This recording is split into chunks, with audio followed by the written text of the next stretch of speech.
Welcome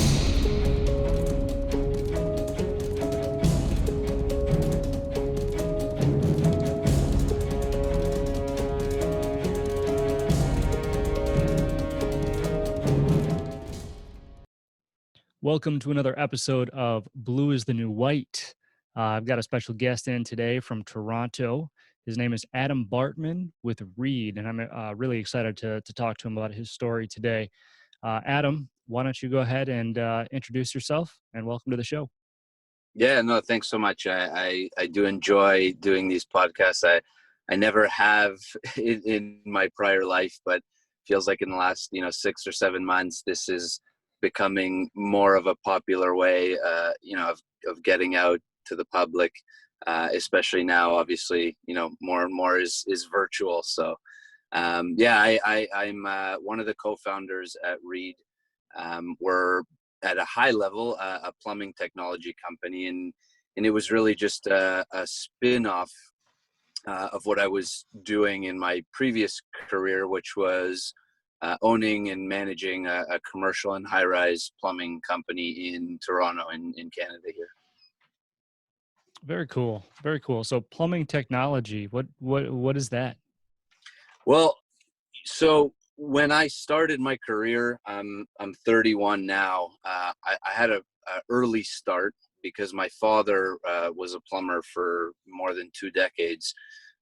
He basically moved to Canada, began working with his brother. He came as I feel most immigrants do, with a good set of hands, and they began building a plumbing business in Toronto.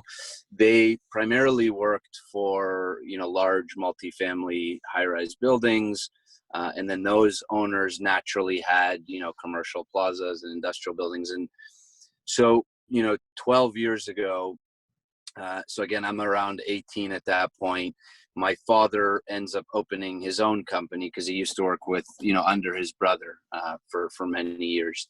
And so I'm sort of fresh out of high school. I did some programs in college around the trades. I got a gas certificate, and then slowly got into the plumbing side of things. And so we started this business together, really as a way for him, to put food on the table. But I think for me, I was sort of naturally, an entrepreneur, let's call it.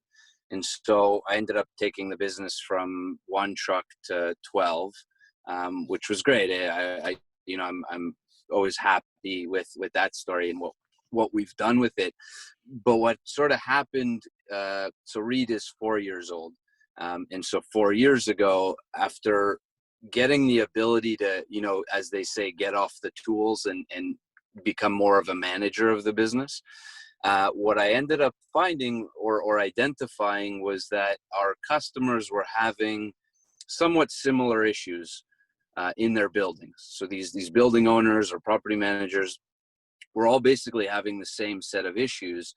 And so again, naturally, my mind went to how could I buy something off the shelf? There must be an easy way to solve this problem, right?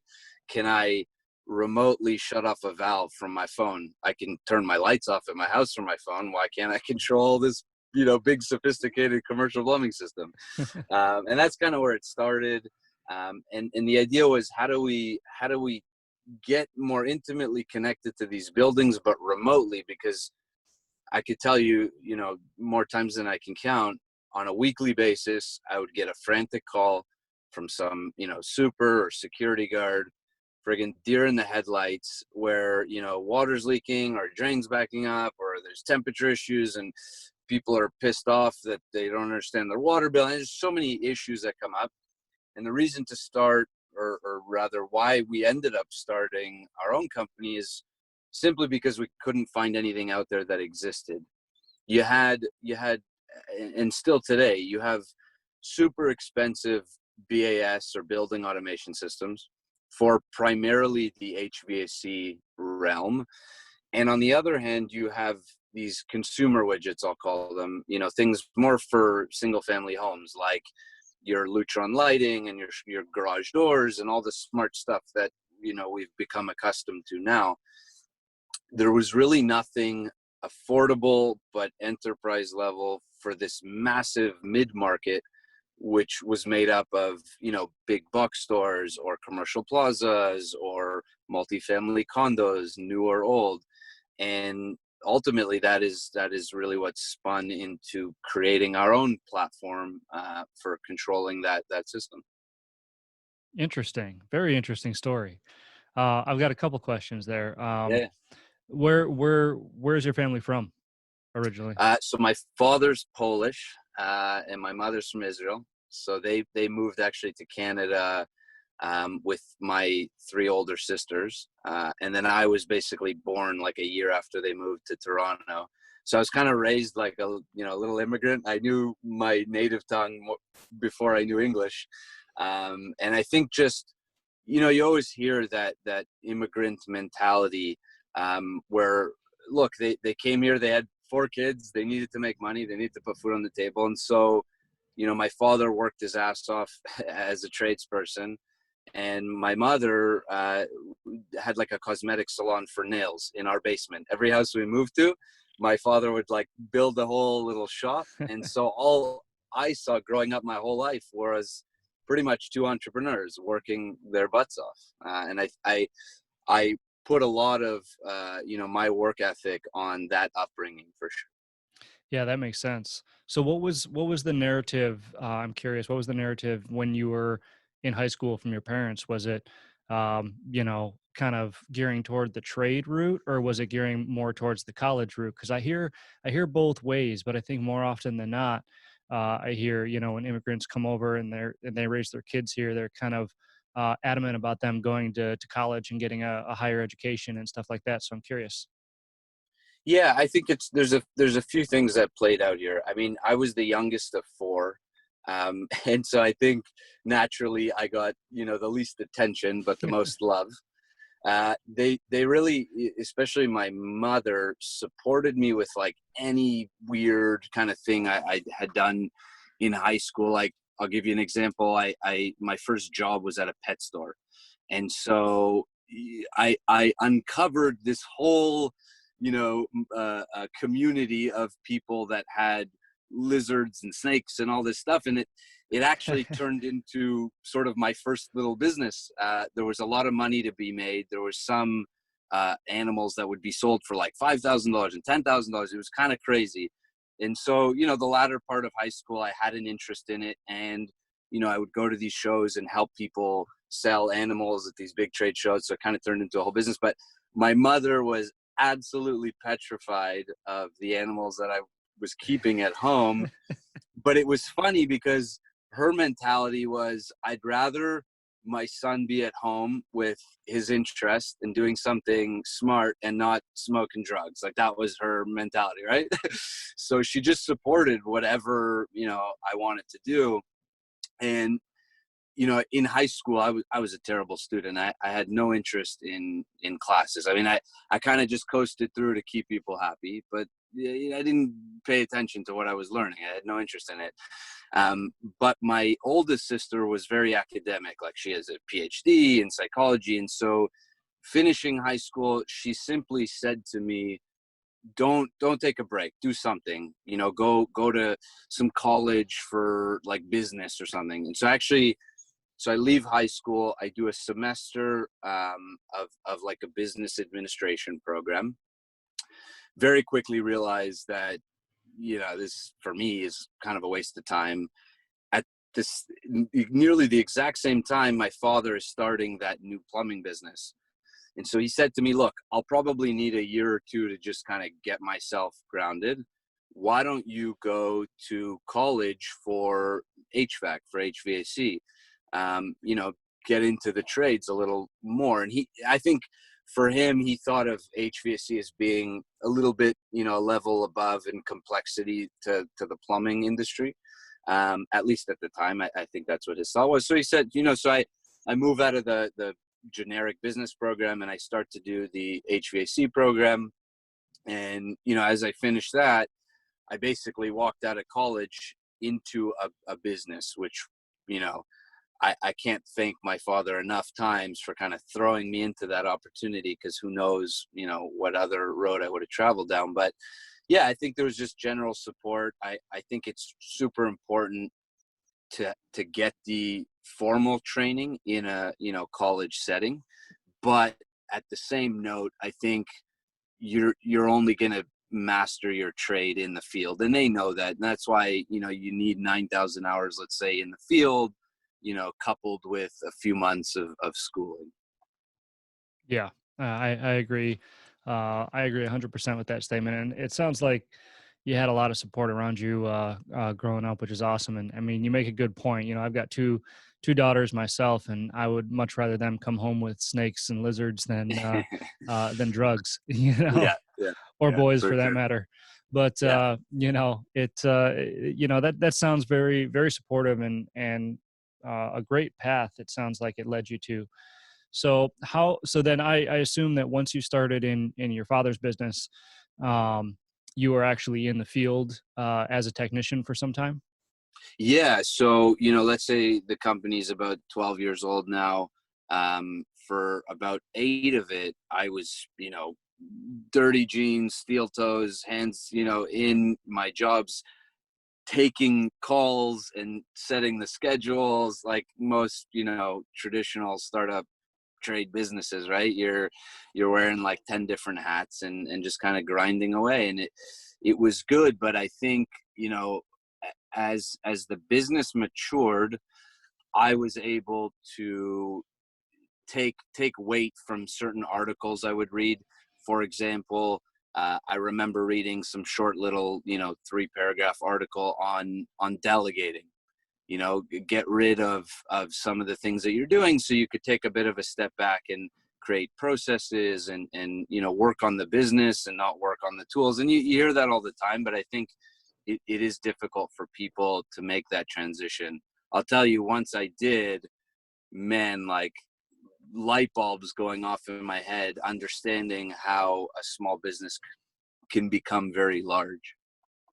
Yeah, absolutely. It sounds kind of similar to my story. I was in the field for a little while working with my dad, probably close to probably about 8 years, 8 to 10 years, something like that. And then during that transition of working in the business to working on the business, or doing the work to delegating it, there's this gray area, right? There's this couple of years where you spend some time in the office, but you're still wearing your work boots, just in case you got to get called out and Yeah. things like that. So did you experience that as well in that transition, or did you kind of make the split and then go, right into the office? You know what was good was this second business was Reed. So, as the business matured, obviously day one, my attention was mostly still with the plumbing business and daily operations. But as Reed began rather to mature, I saw, 6 or 12 months ahead that I'm going to need to shift focus. And so therefore I'm going to need to really, put my foot down finally and say, I'm going to step away. Let me put a few good people in place to manage the calls and manage, the day to day. And then that way I can shift all my attention into this second business, which again, kind of thankfully, by the backing of other co-founders and some investment, we were able to really turn it into an actual company. That's really great. So, um, tell me then, is the idea behind Read, was that kind of your idea, and then you built a support system around you to manifest it into what you actually envisioned it being, or was it kind of a Yeah, collective? it I guess it was both. I mean, the original sort of storyline, as I somewhat mentioned, was I needed something to fill a gap, to create value and solve a problem for my immediate customers. But what we started to understand and learn was that, hey, maybe there's other companies in my similar shoes on the plumbing side that would have value from this as well. And so the first person I had reached out to, I sort of had the seed of the idea. I had reached out to a good friend of mine back, from elementary school. He had a business supplying and installing audiovisual and automation equipment. And so I don't know if you're familiar with Crestron or the audience, but Crestron is like a global manufacturer of hardware to control audiovisual equipment. We began to sort of take the same approach, but on the domestic plumbing and water-based systems in a building. And so all of the devices and the architecture were certainly designed and played out by my co-founder. I had sort of the use cases and how it could actually get installed and for what reason, and how do you sell this stuff. We surrounded ourselves with another fellow. He comes from the engineering community, and so he understands sort of the spec and bid world, and how do you get it into drawings with the specification sheets. And then we surrounded ourselves lastly with two vendors, I'll call them. One specialized in cloud medical IoT devices, and the other was an industrial hardware manufacturer. And so we sort of became the general contractors, should you say, of this this business, but also the products involved. And so the same way as a GC hires the floor guy and the tile guy, we hired the cloud person and the interface. And so it all came together. It's been a crazy road. It was a crazy road. It continues to be a crazy road, but it's been a ton of fun. Yeah, it sounds like it. So being you said you were 31 years, you're 31? Yeah, Like you yeah. said. So being a millennial, did you always have an interest in technology and that kind of stuff? For sure. I feel like, when I was, 15, 16 is when like cable internet started to come out and, ICQ and then MSN and the video Oh, games. I forgot about All the, ICQ. Wow. I know, right? Like that was only 18, 20 years ago. It's insane how far we've come. But yeah, I feel like, millennials in our shoes for the most part were really at the beginning of that wave of change. I mean, we missed sort of the dot-com bubble and internet businesses like that, but we were certainly at the beginning of a real shift in society. So yeah, I mean, tech always came naturally to me. I was always kind of at home messing around with computers and downloading, games and cracking satellite cards and like all that. You know what I mean? Like back in the day, like Yeah. direct all this stuff. I was always immersed in that. So for me, trying to marry technology that, again, it blows my mind that this stuff didn't exist for this market, and it really still doesn't. And so marrying tech with a trade that I've basically now mastered was pretty easy. It was pretty organic. Yeah, it sounds like it. And that's really remarkable. I don't know how much you know about me or what I do. If you had a chance to listen to any of the other podcasts or read the book that I published last year. Um, I didn't know you had a book, but I will. I did. Yes, it's called "Blue is the New White." This whole podcast kind of revolves around that, Okay. and it's interesting to hear you say that from your perspective because you're around my age. I'm 33, and so.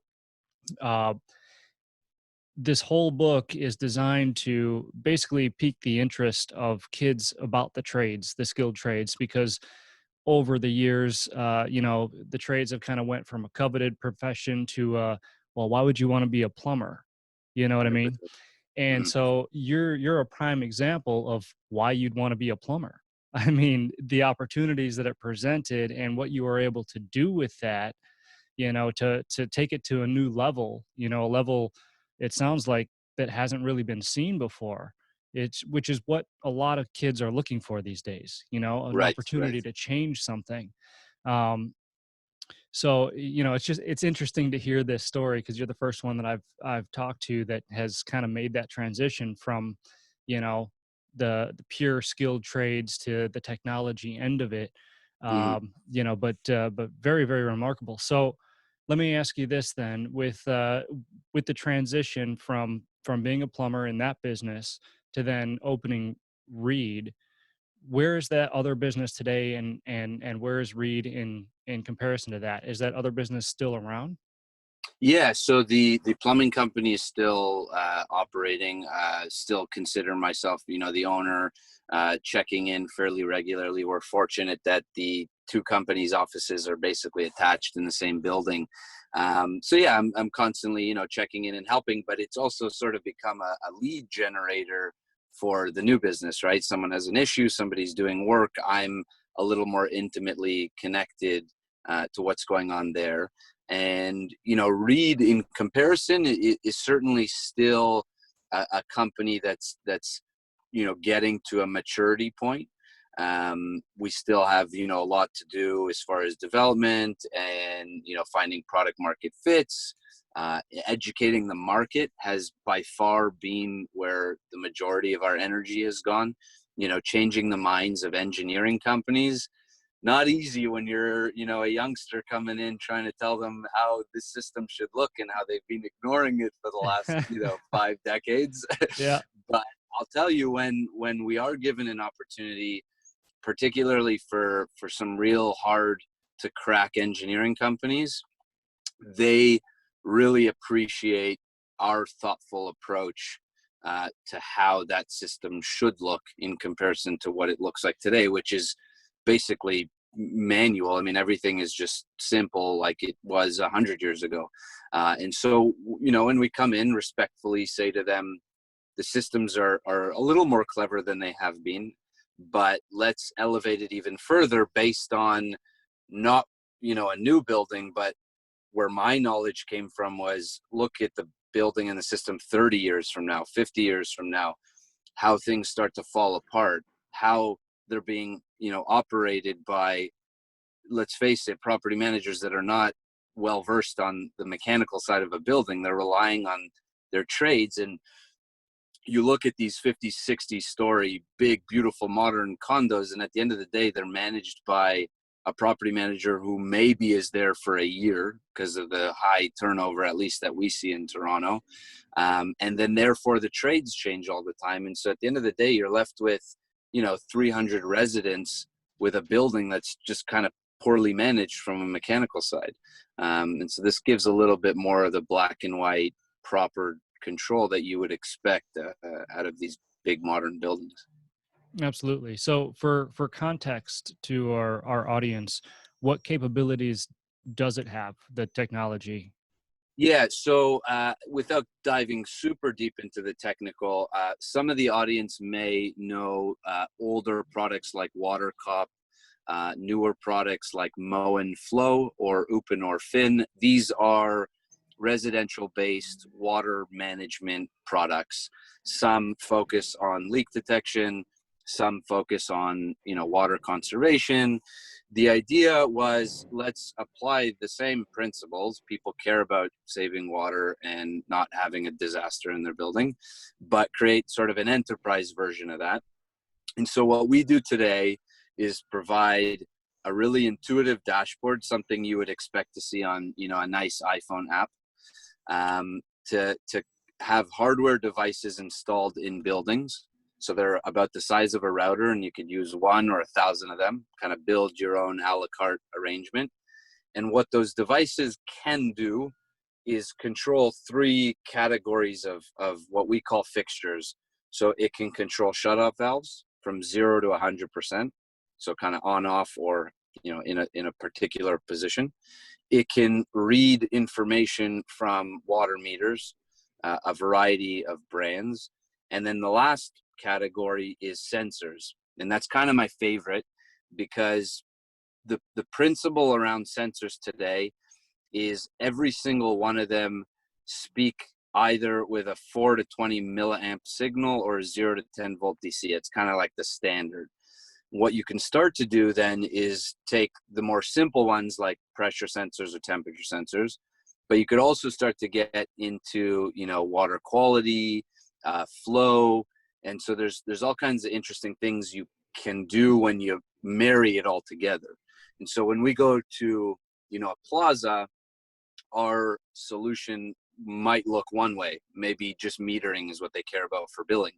When you go to multifamily, having access to shut-off valves and data on flow rates and water conservation is sort of more of their challenge, let's call it. And so Reed's team today essentially creates relationships with service providers, solution providers, so plumbers, mechanical guys, security companies, whoever wants to add value to their customer. And we're simply there as a tool, as a platform, typically among, many other products that they can go and apply to a building to solve a specific challenge. I mean, that's sort of how we help the community.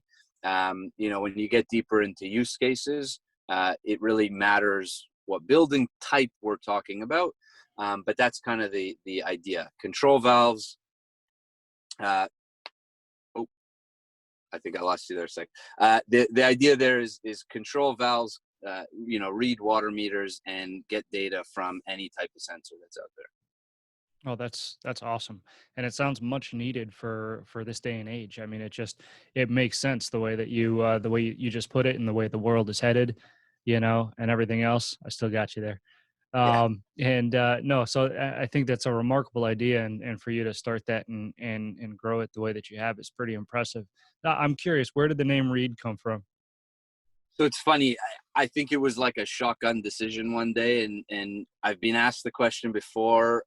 Long story short, we had a customer with 300 units in a multifamily building, and I, as the plumber at the time, watched the building change ownership hands 3 times, and every owner, we continued to work with the same owner, they all struggled with the water consumption. Meaning, they bought the building, they compared it to another one, the expenses, etc. And what they would notice after, 6, 8, 12 months of operating the building is that the performa was being destroyed by the utility water because it was so grossly high. And so at the time, and this was one of the few seeds to start the business in the first place, it was how do we read, READ, the information from a water meter, but as granular as we can, per unit, per line, something where as the plumber, I could say, you have a ridiculous amount of usage on this row of bathrooms, for instance. And so it's funny because I think, existing buildings that don't sub-meter water per suite, and there's a ton of them across all of North America, being able to give a building owner the ability to meter those units, existing units, still remains to be a bit of a holy grail. Meaning, you have to do it cost effectively, not so intrusive, opening up people's walls and that. And so we're inching closer to a way to give that to building owners. But yeah, the name was basically, how do we read data, spin the A, let's move on to more important things. Now we got a business name. Oh, that's awesome. Yeah. That's great. So, I'm also curious, without divulging, too much intel or trade secrets or anything like that. Yeah. What kind of technology are you hoping to develop in the future with this? Is this kind of where it ends, or do you have ideas like the entrepreneurs out there Yeah. rolling around in your head, keeping you from Right. sleeping every night? Saying, "Hey, we can do this, this, and this." No, I mean, look, we were overly ambitious day one.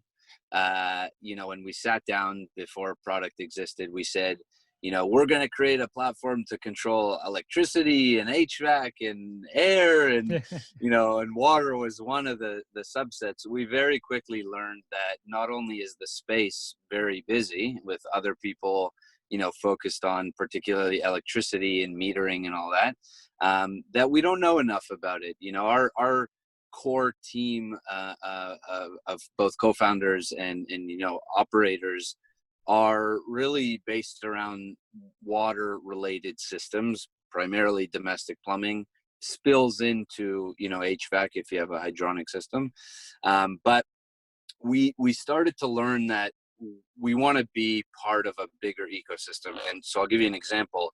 In the residential world, in the last 4 years, you saw Amazon Alexa, Google Home, and Apple, maybe not that popular, but those hubs enter people's homes. They were basically giving them out for free.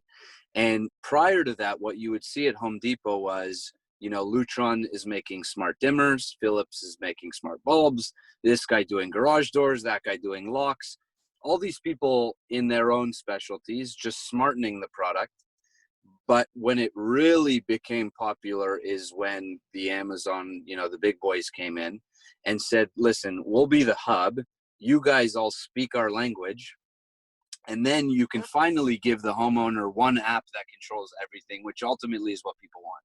Nobody wants 10 apps to run their house.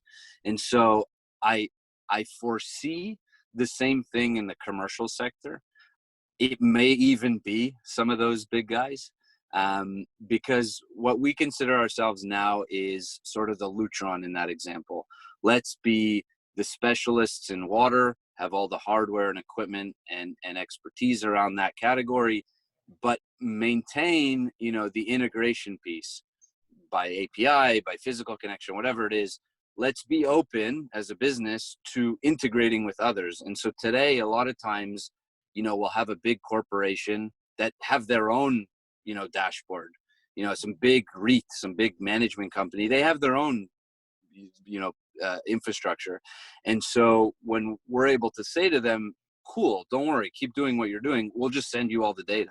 You can present it on your dashboard. We have no issue with that. We think ours is better, but power to you. We understand you want one platform to run everything. And so I think companies that can, be self-aware and recognize that either they want to be the dashboard of everything, or let's be a part of a greater ecosystem.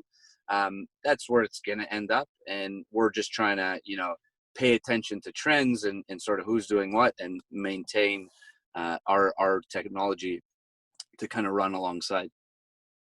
Yeah, that makes a lot of sense. And I think that that's probably a tennis match in a lot of entrepreneurs' heads, as far as, do we remain in this niche, or do we expand and try to be, jack of all trades kind of thing, and bring it all together.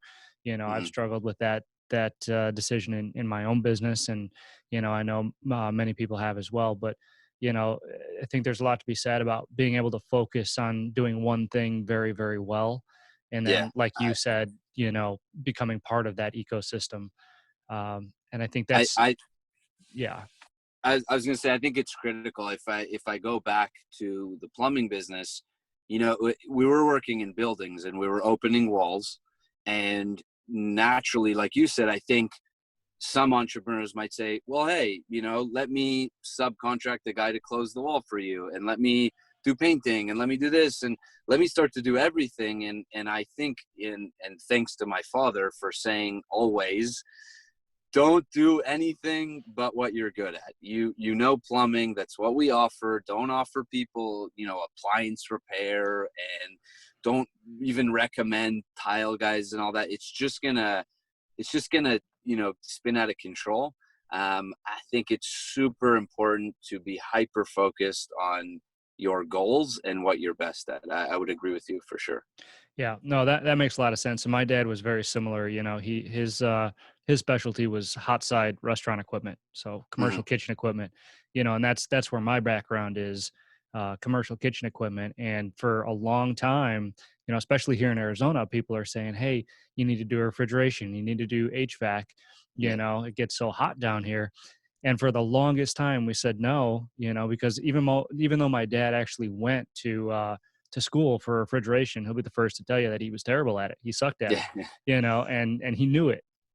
Um, so for a long time, he said that, and it wasn't until uh, we happened to find one of the brightest minds in the industry, when it came to HVAC and refrigeration, and actually brought him aboard, that we said, okay, you run this division, this Right. is yours, because this is what Yeah, and it's because too many people, like you said, they try to subcontract or do all this and that, and that's how you tarnish your reputation, because yeah, you can't control what somebody else does.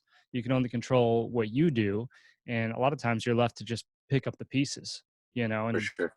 so that makes a lot of sense. And uh I think as an owner, if you're sending guys, if you start to build a crew of 10, 15, 20 guys, and as the manager, owner, boss, whatever you want to call it, if you're sending guys to do things in the field that you don't even know about, it's sort of hard. They almost look back and say, our boss knows shit. Like I'll Yep. kind of deal with it, right? You got to know about your business to build that business, I would say. Yeah, I would agree with that, definitely. Um, okay, so I want to talk for a second about um, the perception of the industry. We touched on it a little bit earlier, Hmm. but I like to get everybody's take that comes onto Yeah. this podcast. So, what are you seeing? And I think Canada's a little bit different than the U.S. I think that Canada is actually a little bit more progressive when it comes to the skilled trades. I've Hmm. talked to a lot of folks up there, and there's a big push up there right now for the skilled trades, which I think is fantastic. But there's still a stigma that exists, right? Yeah. 100%. With the trades and plumbing and HVAC and all these things that we talk about. So what do you see as far as you know the youth right now about how they view the skilled trades? Well, I think, um, what was the guy's name from Dirty Jobs? Mike Rowe? Mike Rowe. I think actually he did a great job at trying to, change that stigma. He had a lot of presence on Facebook. I remember a few years ago. If I had to talk to a youngster now, in their 18s and 20s, and my nephew's kind of approaching that age, I think getting into the trades is a great route. I think it should definitely be considered. I think you can, and I'll use myself as an example, you can be a sophisticated entrepreneur. I see now plumbers and mechanical contractors that are all over Instagram with 100,000 followers. And, if you want to be an influencer, there's room there too. I think, at the end of the day, some younger people have in their mind that they just want to make a bunch of money and not really work hard, and that doesn't exist. Anybody that's approaching their 30s knows that's not the case. And what I love about the trade is it's very rewarding. You're given a problem, you use your skills and knowledge and everything you've learned to solve the problem. People are happy, people are glad to have you come to their house for the most part, at least after when you solve the problem. I think, on a daily basis, at least for me, I was never the sort of sit behind a desk type of person. It was an adventure. I would get to go to buildings, in the underground, behind the scenes parts of these office buildings that the normal public doesn't see. I got to park wherever I wanted. There was a lot of fun things on a daily basis. To be honest, I miss being in the field now. I'm obviously a little more the office type. But even my role at Reed is putting the systems together, and that requires me to go to buildings and have meetings with people. I really, really loved being in the trade because every day was something new. You'd see crazy stuff on the street. You'd be meeting, big building owners, and it was nerve wracking at first. I used to have calls with owners. They had, 10, 15 buildings, and my voice would be chattering. But you get confidence, and you start to, it was just great. I mean, I could go on for literally days on all the different stories. I think it's great. It challenges you.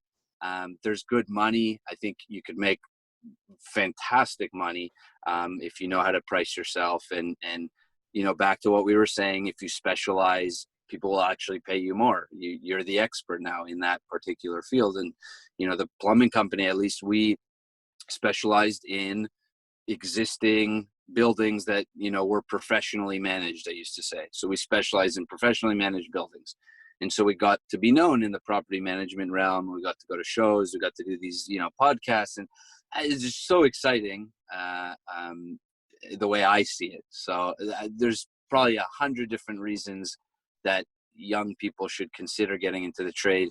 It's there's a massive shortage. We all know now there's a general labor shortage because of the stigma, and so therefore the demand is there, the supply is not, meaning you should be able to get a job fairly easily.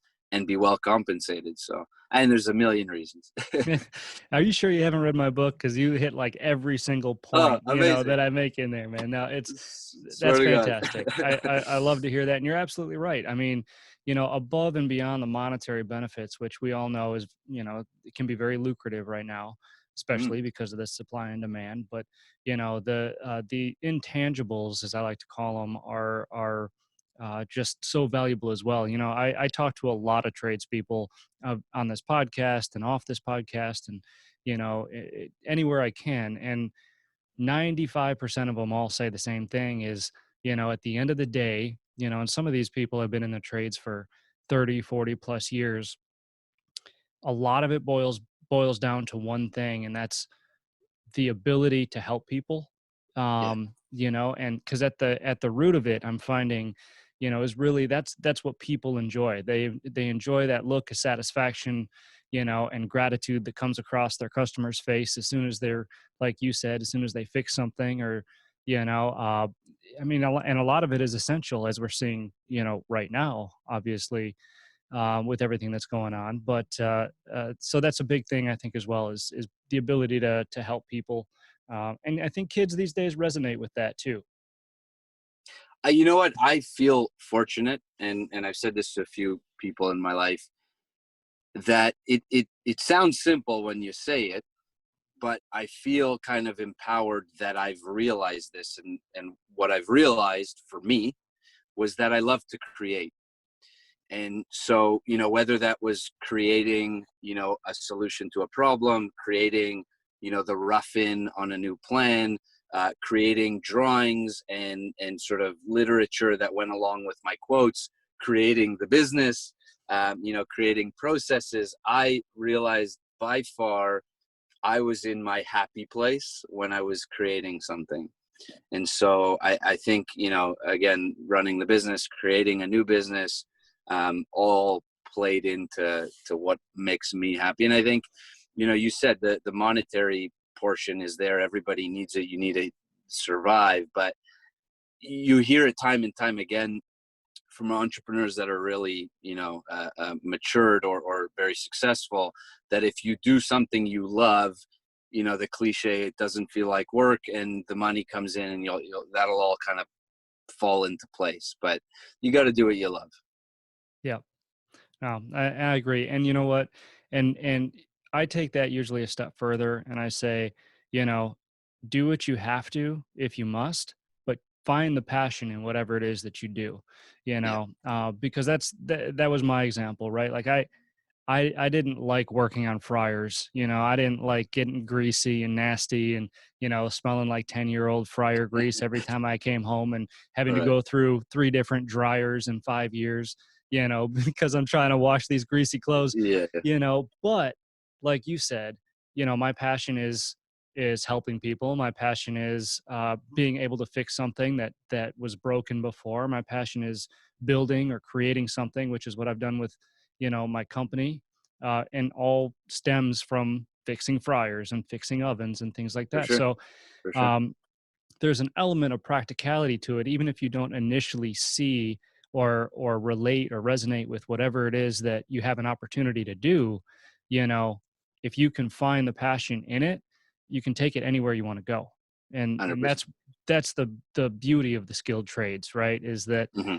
no matter what you do, you can take it anywhere. It's just a matter of how hard are you willing to work for it. Yeah, yeah, for sure. So, without, and I don't want to make this whole episode about it, but I do want to touch on it, Yeah. because in the midst of everything that's going on right now. So I'm curious, how the current economic climate, with COVID-19 and everything else, how that's affected your business and what you do. Yeah, look, I mean, the world is essentially shut down to some extent now. People are really only doing what they have to. Um, the plumbing business continues to move on. They get service calls. Certainly not as busy, but you know, certainly mature enough to weather the storm for half a year if they had to. Read, you know, not necessarily an essential business, but I think, you know, let this be the only time ever that our society gets to push the pause button on our businesses and do the things that, on a day to day, you always say to yourself, oh, we should do this and we should build that process. And, let me organize. There's a million of those, right? Let this maybe be the opportunity for companies to restructure, organize, plan, and prepare for, look, what we all know will be normal again. We're going to get through this. And, for me, what I don't want my regret to be is looking back a year from now and saying, shoot, I should have done A, B, and C during that little, hiccup of time. And so we're trying to make the best of it, right? I said before we jumped on, our momentum at Reed early this year was so great. I mean, we were starting to have conversations with amazing companies, and of course it sort of threw a wrench at that. But the opportunities are not gone. We just gotta, plan and prepare and come out the other side of this a little stronger than we were on the way in, and get back to normal. Yeah. And I'm so glad you said that, because my head is in exactly that spot. Like we've kind of, we've pressed on, but we have slowed down, obviously. And especially being that our main demographic are restaurants right now, Right. right? Oh yeah, I bet. And we do take care of healthcare facilities and government facilities and stuff like that. And, knock on wood, right? Knock on wood. A lot of our clientele was quick service restaurants, so they didn't rely a whole lot on their dining room, which their Nice. carry out and delivery is still operational. Um, so we've continued to press on, but like the rest of the world, we've slowed down a little bit. But I am right now obsessed with finding the opportunity in all of this. And Oh, there's 100%. almost an element of guilt when I say that, right? Because I know that there's a lot of businesses out there that are in a really, really tough spot, and I feel absolutely terrible for them. But at the Mm, same time, you know, it's how you look at the situation. And I think there is opportunity in this for so many people, especially, when we come out of it.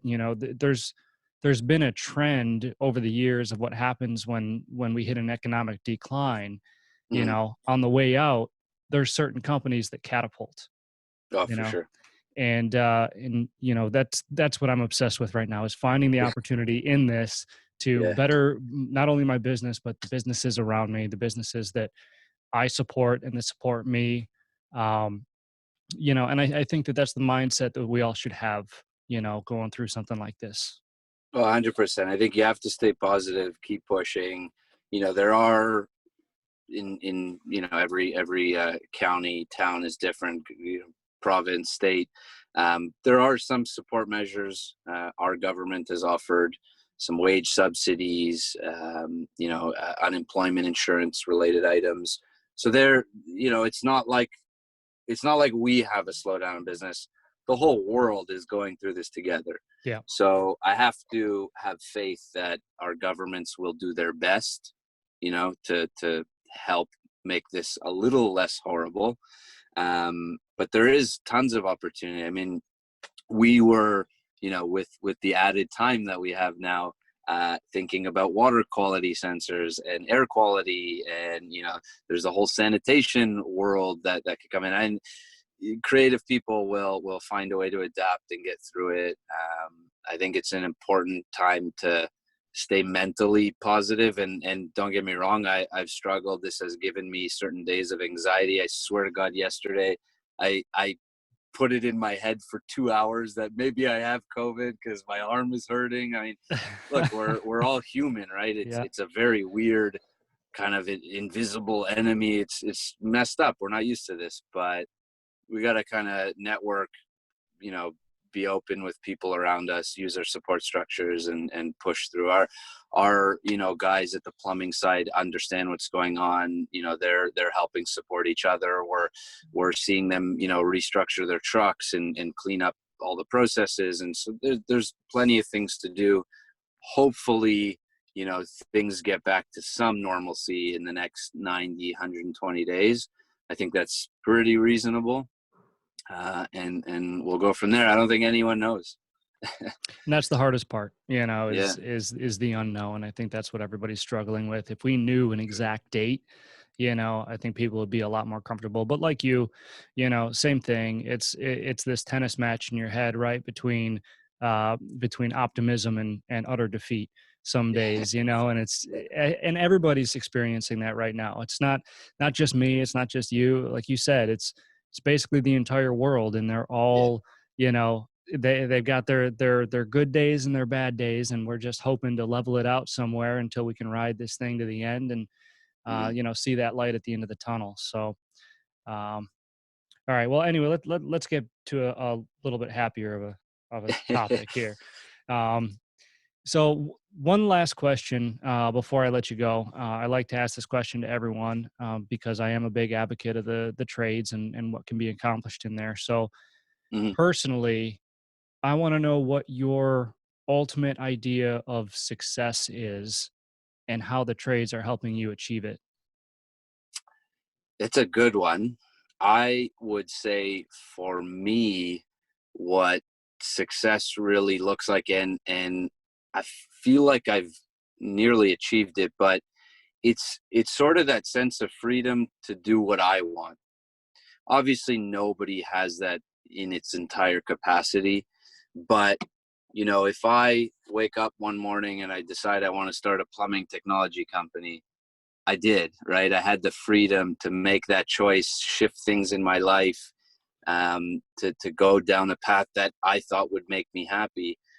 And, you know, the trades allowed me to do that both by being in a space that's not that popular, I'll say. So there wasn't that much technology, there wasn't that much focus on what we're doing, even though there's potentially a lot of money to be made, a lot of success to be made. It allowed me to be a disruptor. But I think having sort of that sense of freedom to choose your path. Someone always jokes they call me an outdoor cat because I kind of just like to do my own thing. And that's when I'm happy. That's when I'm most happy, just doing what I want.